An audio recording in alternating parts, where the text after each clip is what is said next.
27 de setembro é o Dia Nacional de Conscientização sobre Doação de Órgãos.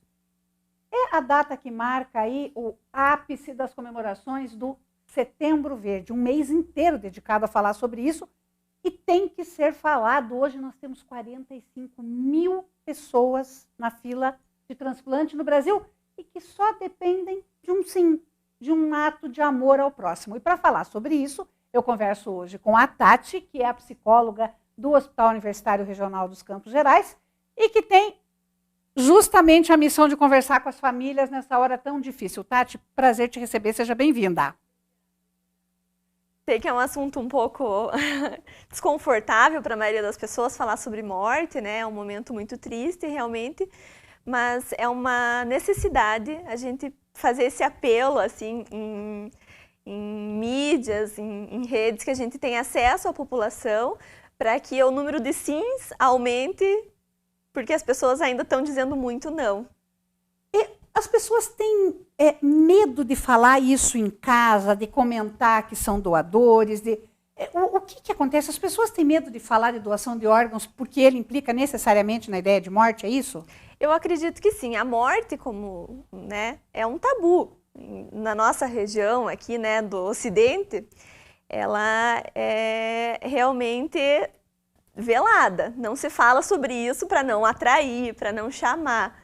Né? Então as pessoas acabam não comentando sobre isso e nos atrapalha nessa questão da doação, porque aí no momento da decisão lá no hospital, geralmente quem fala que não quer doar é porque não conhecia a vontade do doador em vida. Né? Ah, eu não sei, não tenho certeza sobre o desejo dele, então eu opto por não. Pelo sim, pelo não, acho melhor não. Né? E, Tati, a pessoa que quer doar órgãos hoje, e o mais agravante ainda que eu vejo nisso, é que geralmente, por favor me corrija se eu estiver errado, mas na estatística, a maioria das pessoas que são aptas, que têm morte cerebral e estão aptas a doar órgãos, são jovens, né? São. Então, a maioria tem vários órgãos, né, que poderiam estar sendo destinados para as pessoas da fila, que às vezes estão anos numa fila aguardando o transplante, porque a morte cerebral ela é diagnosticada geralmente em casos ou de trauma, né, de acidente, catástrofes, assim, de carro, motos, enfim, ou acidente vascular cerebral, né, que é a AVC. E geralmente é súbito, assim. Então, a gente tem um número alto de jovens, realmente. E que acaba... E uma pessoa que tem morte cerebral, o que as pessoas alegam para dizer não? Elas têm medo que a morte cerebral não indique morte?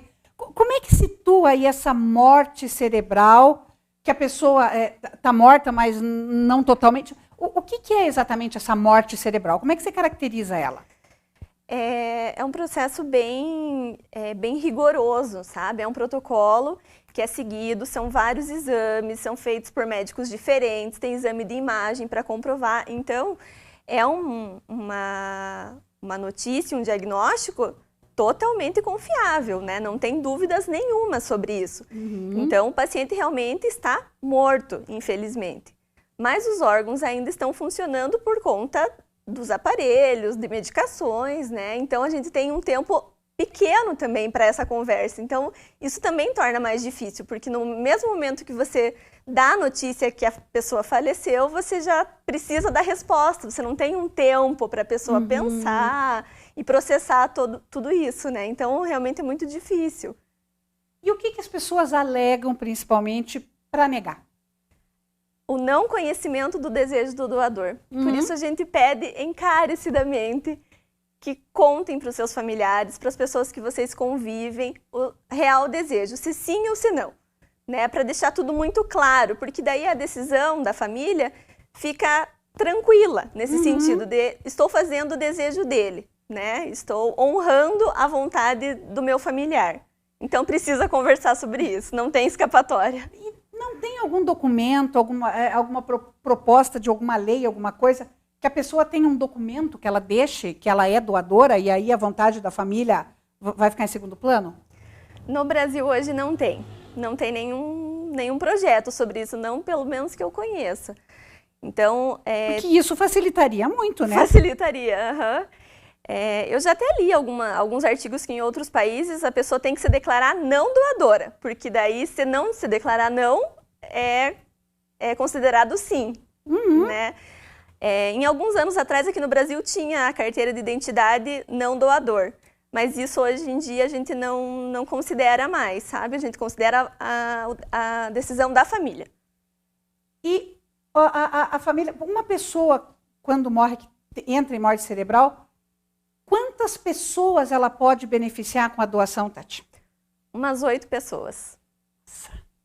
Umas 8 pessoas, porque são órgãos e tecidos ainda que podem ser doados, né? Então são pâncreas, rins, fígado, pulmão, coração, tecidos pode ser córnea, pele, ossos, então é bastante ajuda.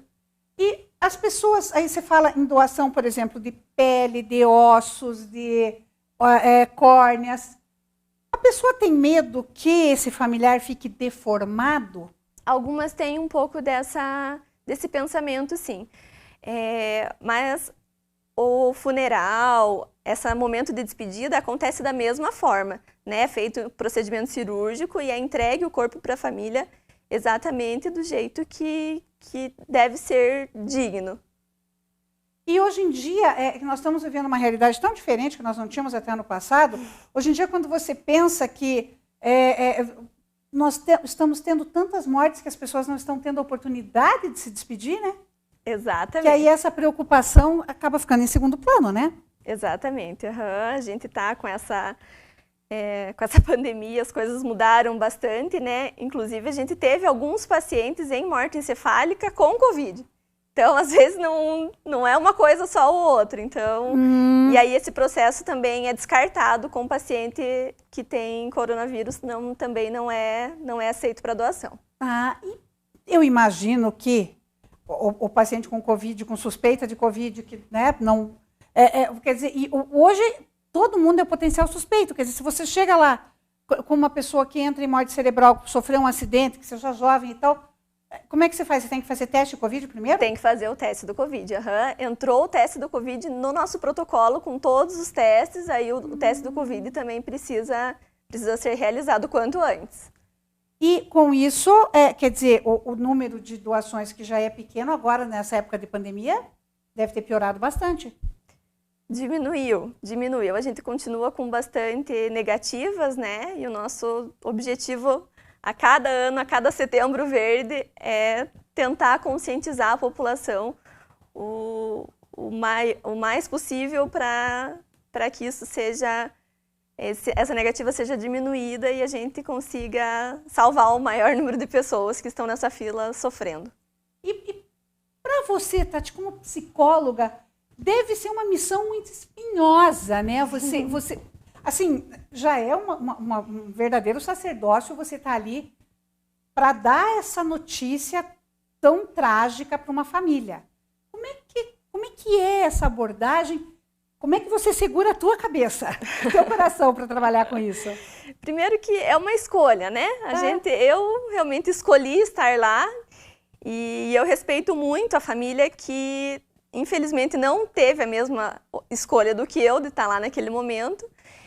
E então a gente também respeita bastante. Então, quando a pessoa diz não, tem uma negativa, a gente, como profissional, se frustra, porque conhece todo essa fila, conhece todo esse processo, né? É uma coisa triste para nós profissionais, o não. Mas, ao mesmo tempo, a gente precisa respeitar, porque é um momento de muita dor. Muita dor é a pior sensação para aquele familiar naquele momento. Então, a gente trata com muito respeito qualquer tipo de decisão, tanto sim quanto não. E aí, nessas alturas, você já deve ter visto, já deve ter sido alvo de todo tipo de reação. Bastante. Tem bastante reação, tem gente que fica... se joga no chão, tem gente que fica mais agressiva, né? Eu nunca sofri nenhuma agressão, nem nada nesse sentido. Assim, a gente geralmente tem uma equipe maior, não sou eu sozinha, né, com a família. Então, a gente tem uma equipe bem completa. psicólogos, assistente social, enfermeiros, médicos, então tá todo mundo bem unido nessa luta diária do hospital. E aí, no caso, você tem mais ou menos um percentual de sim e não? Meio a meio, como é que tá? A nossa porcentagem lá do hospital tá em média 50-50. O que já é um avanço, né? Já tá mais elevado do que a geral do Paraná. Então já temos aí um pouco mais de consciência. Um pouquinho mais. E aí, Tati, quando a pessoa diz não, ok, né? Você vai liberar para o sepultamento e acaba por aí. E quando a pessoa diz sim, aí como é que prossegue esse protocolo? A gente manda a resposta tudo para a Central Estadual de Transplantes, que fica lá em Curitiba. São eles que controlam o ranking, né? E vem o paciente que está na fila, que está mais apto para receber aqueles órgãos. E aí vem as equipes, geralmente do estado mesmo do Paraná, que são os primeiros, né, que recebem. E as equipes vêm de diferentes lugares. Então, às vezes vem uma equipe para captar o fígado de um lugar, para captar o rim vem de outro lugar. Então, é uma força-tarefa que envolve muitas pessoas, é uma logística grande, né? Então, é um processo que às vezes demora algumas horas a mais para o sepultamento. E isso também é um fator de negativa. Quando demora, eu quero que acabe logo com isso, eu quero enterrar o mais rápido possível. E a gente fala que precisa de um tempo para toda essa logística e às vezes as pessoas acabam dizendo, eu não quero esperar, e é não, então. Porque a pessoa... E a gente vê muito que as pessoas, às vezes, elas têm contato com quem recebeu o órgão. Vê algumas reportagens nesse sentido e tal. Mas não é o padrão, né? Não é. Também isso é uma coisa que acontecia antigamente e por conta de alguns problemas, né, de aproximação forçada, às vezes a pessoa não quer ter, né, passar todos os natais juntos e tal. Então, hoje em dia, a família que doou não tem mais a informação da identidade da pessoa que recebeu. E porque é uma linha tênue e complicada, né? Bastante. Principalmente, eu imagino, para quem recebeu o coração, por exemplo. É muito simbólico o coração. É o coração do meu filho, da minha filha, né? do meu marido, da minha esposa, batendo no peito. E se for mais ou menos na mesma faixa de idade, então deve ser muito difícil, Nossa, né? uma linha muito tênue de transferência, né? E às vezes a pessoa que recebeu, claro, é grata com isso, né? Mas ela já tem a sua mãe, já tem o seu pai, então é complicado mesmo. E às vezes essa pessoa, ela pode, inclusive, mesmo sendo grata, pode até fazer mal para ela isso, né? Claro que sim. Porque claro que sim. Aí vai lembrar que ela só está bem porque alguém morreu. Sim, é uma situação bem difícil, né? E aí, para administrar, vocês nunca tiveram aqui em Ponta Grossa, existe alguma unidade de referência que faça transplante? Não, só em Curitiba. Aqui eles só captam, né? Lá no nosso hospital eles fazem a captação e aí eles transplantam lá em Curitiba. E nós temos em Ponta Grossa muita gente na fila de espera? É porque a fila é a mesma da central de Curitiba, então o número que a gente tem é paranaense. Não é, deve ter por cidade, mas assim a gente não tem muita ideia de como estão os pontagrossenses hoje. E hoje, Tati, o que pode ser feito, o que as pessoas podem fazer para melhorar? Tem essa questão aí, né, de deixar bem claro para os familiares, mas tem mais alguma coisa? Porque existem questões, a gente vê até de cunho religioso, de algumas pessoas que não querem e tal. Existe mais alguma coisa que possa ser feita para ajudar nessa conscientização, nesse trabalho? Em setembro a gente fala bastante sobre isso, né? Esse tema é mais levantado, mas em grandes comunidades, como igrejas e situações assim, com certeza ajudaria, porque daí pega uma gama maior de um público maior, né? Do que a gente ir trabalho de formiguinha, de um em um, falando, olha, seria importante você conversar sobre isso, seria, né, interessante e tal. Então, esses lugares que abrangem mais pessoas seria uma coisa importante de se conversar, né? Essa multiplicação dessa informação. Exatamente. E aí nós temos aí, não tem nem como você ter uma média mensal aqui, porque depende muito das circunstâncias de morte, não é qualquer pessoa que morre, quer dizer, eu posso ser doadora de órgãos, manifestar minha vontade e essa vontade nunca se cumprir, né? Com certeza, com certeza. Se eu morrer de infarto, por exemplo, eu não posso ser doadora? Não, tem que ser especificamente morte encefálica. Tem que ser morte escolhida. Morte escolhida, é. E a gente tem uma porcentagem também de que é muito mais provável uma pessoa precisar de um órgão do que ser realmente doador. Ah, é? Aham. Então, é porque é um tipo de morte bem específica, né? E as pessoas morrem de várias outras coisas. E aí, daqui a pouco, uma coisa que eu sempre me pergunto, a pessoa está em condições, mas daqui a pouco ela teve morte encefálica, tem condições, mas aí algum desses órgãos dela tem que ser descartado por algum motivo. Tem também. Tem famílias que aceitam, mas que infelizmente na hora da captação, na hora que abre ali, cirurgicamente, vê que não dá certo, ou quando chega lá no receptor, por algum motivo também não dá e acaba sendo descartado. Infelizmente é um risco que a gente corre. Isso deve ser muito triste, porque às vezes a pessoa, sei lá, ela tem uma cicatriz de hepatite no fígado, aí o fígado dela não serve, mas o coração serve, por exemplo? Sim. Daí alguns órgãos são descartados e alguns são utilizados. Agora, convenhamos que realmente, né, claro que aqui a gente está falando, procurando manter a conversa num tom bem leve, porque realmente é um assunto, mas é um assunto muito pesado, né, para você abordar uma pessoa da família, se ela tiver essa imagem na cabeça de que a pessoa vai ser toda fatiada, né? Sim. Sim, então a gente tenta desmistificar o máximo possível, né, dizendo que é um procedimento cirúrgico como outro qualquer. Então, o corpo vai ser restaurado do jeito que deve ser, né? Então, mas a questão do corte realmente angustia algumas pessoas, algumas famílias. Porque é a nossa cultura, né, de não à morte, né? Uhum. De crença na imortalidade, né? Mas, Tati, que bom saber que as coisas melhoraram, que as pessoas já estão ajudando, mas ainda não dá para se falar em comemorar o Setembro Verde, né? Não, ainda não. Ainda temos. Semana passada a gente teve um caso lá no hospital que eu atendi, infelizmente foi negativa. Olha que pena, né? Você vê. Uma pena. Lamentavelmente, quer dizer, você podia então ter 8 pessoas aí com a vida totalmente modificada. Uhum. Porque a gente também preza pelo consenso da família. Se 4 pessoas da família querem doar e um não quer, a gente também não vai causar uma discórdia na família e deixar, né, esse problema para o resto da vida deles. Então, se uma não quer, a gente tenta conversar, explicar e tudo mais, mas não força nada. Ah, porque tem isso também, às vezes você tem... Tem isso. 4 queriam, uma só não quis, e aí ficou não, prevalecendo, infelizmente. Aí vai fazer o quê, né?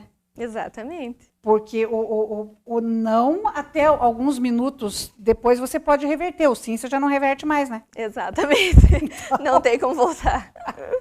Nossa, Tati, adorei conversar com você. Parabéns aí por esse trabalho que você faz. E que você continue sempre tendo esse carinho e essa doçura e essa leveza para tratar as pessoas com um assunto assim tão difícil. Obrigada, Ana, obrigada. Prazer conversar com você. Obrigada.